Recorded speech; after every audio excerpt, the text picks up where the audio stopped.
Hey everybody, Kent here. Today I'm talking about niche market research. In some of my other videos we've gone through how to find keywords, how to find hot niches, some ideas on how to do some brainstorming for those niches. Today I'm going to dive a little deeper into how to figure out what it is your niche needs. Some of the questions I've seen have to do with, do I start with a product? Do I start with keywords?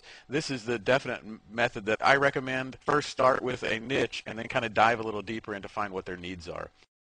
Buyers with needs become sales. That's bottom line. First, you find a niche with buyers. There are niches that don't have any buyers. Those are probably ones you don't want. If it has something to do with open source software, they're probably not going to buy as much because the open source software is free. You want one that actually has something that ultimately people will be buying.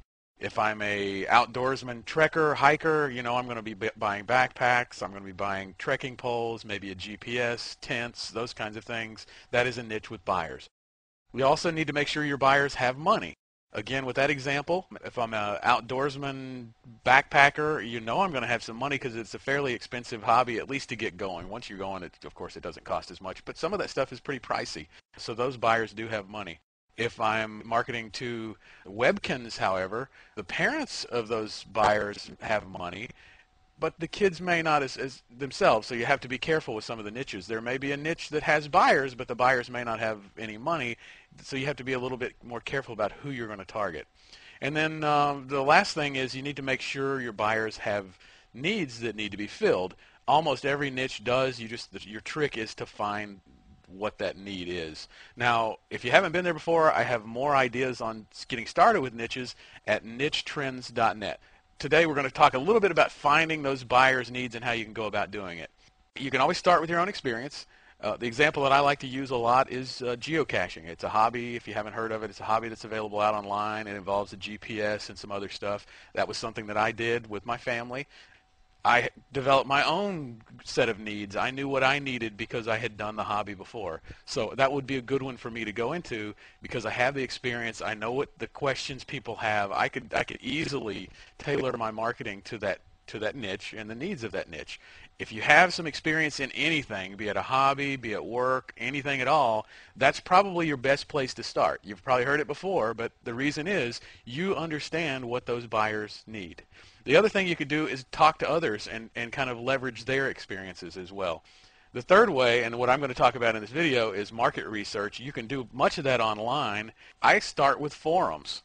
Almost every niche has a forum. There's thousands of forums out online. You could start with Google. Just search for your niche space forum. Simple as that. You're going to find some. And if you don't, on a specific niche, you back up a layer. Let's say I'm talking about dressage is the one that I heard the other day in a video. That's real specific type of horse something or other.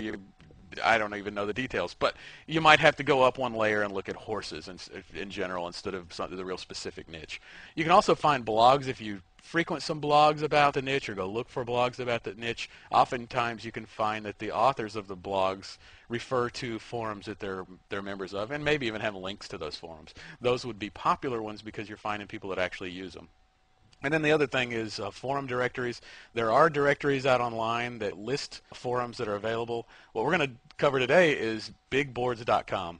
That is a forum directory that's available. It has over 2,100 active forums listed on many, many, many topics.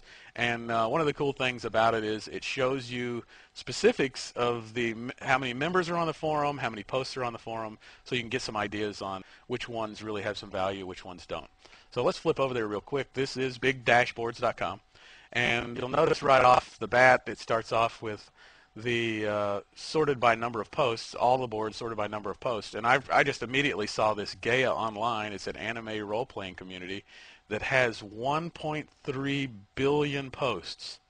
That's a billion, 1.25 million members on the forum. I didn't even know that this existed before. So here's a niche right off the bat that is huge. Now I did dig into this a little bit ago because I didn't know what it was, and it looks like it's teenagers or younger that are doing this. So the question comes up: do they have money? I don't know. That might take a little bit more digging to figure it out.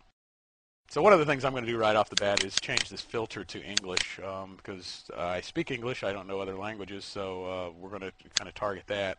And scrolling through here, I'm just kind of doing this randomly. looking for one that I might know something about. I mean, there's Honda cars. I don't know much about Honda cars. Corvettes, Rooster Teeth. I don't even know what that is. How about bodybuilding.com? Bodybuilding and fitness-related forums. I'm not a bodybuilder. I have done it in the past. I know at least something about that. So that, again, the more familiar you are with the topic, the easier this research is going to be. But it's not absolutely necessary. You can do it without that. But you're just going to look over my shoulder kind of as I go through this and show what I look for. The first thing is this column of threads and posts over on the right-hand side. If there are a lot of threads in a particular section of the forum, that's a good one to start in. And usually if there's a Q&A or something like that, that's also a great one to start in, because if people have a need, they're going to ask questions about it. I see the supplements has 278,000 threads with almost 4 million posts. Teen bodybuilding has 211,000 threads. Nutrition has 119,000, and then miscellaneous doesn't really mean much to me. So well, let's go look at the supplements and see what it looks like. So in the supplements section, there's some stickies at the top. We'll skip those and just go down to the actual threads. And here we go. Here's one. Do Gaspari, BSN, etc. let you down because? So someone is asking, I don't know what these products are, but Gaspari, BSN, they're asking the question, does it let them down? Maybe it has let somebody down, so that might be a way to go find out what their problems people are having with those particular products. Are there affiliate programs available? Might be some way, an in to selling those products. 129 posts and 1,700 views. Here's a huge one down here. New Ergo Farm 1 ad. Ergo Farm sounds like a product. Just looking at it, I don't know anything about it, but let's just go into the post and look at it. I saw something from the Arnold that said that Ergo Farm was going to be coming out with a new one ad that would produce some gains as the original. I don't know what that means. They're excited about it. Hey, there's boof. There's a product. If there's an affiliate program for it, it might be something worthwhile. If there's not an affiliate program for that, maybe there's a competitor that you can go find their negatives, talk about their negatives, and then push them onto a competitor. Right below that, 175, 4,900, best natural test booster stacks. That could be a title of an article right there. Best natural test booster stacks. You could certainly dig through the 5+ pages, I don't know how many pages there are, of posts, learn all you need to know about best natural test booster stacks, and start selling to these folks. Page 2. RPN Havoc, IBP Epistane for the newbies. Newbies need help with IBE Epistane and RPN Havoc. This is where you find the help. Well, what if you found it on your website so that when somebody was doing a Google search, they would find that, and then you had links over to the product? Real simple. I mean, this is not rocket science here. Of course, I would go through those 5+ pages to find out what it is that they're looking for, what the answers are, and then write something accordingly that answered their questions. Comprehensive pro-hormone user guide. People that are using pro-hormones for the first time apparently need a user guide. It gets ton of views, ton of responses. I bet you can take some information out of this and do something with it. What is pro-hormone? I don't know. That's the research. I would be writing these things down and continue my research from there.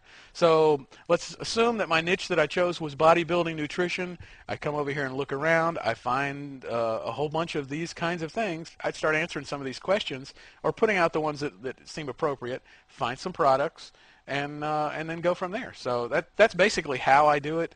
Not going to go any further with actually building anything because I don't have a bodybuilding website.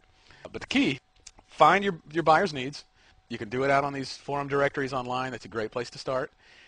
Figure out how to tailor your solution to their needs. Again, that pro-hormone, why is yours better than pro-hormone? So show your solution. And then the sales are just naturally going to follow behind that. So follow this formula. Watch my other videos if you haven't already. I have other videos on finding hungry buyers, finding niches, building websites. You can find those out on YouTube with this one.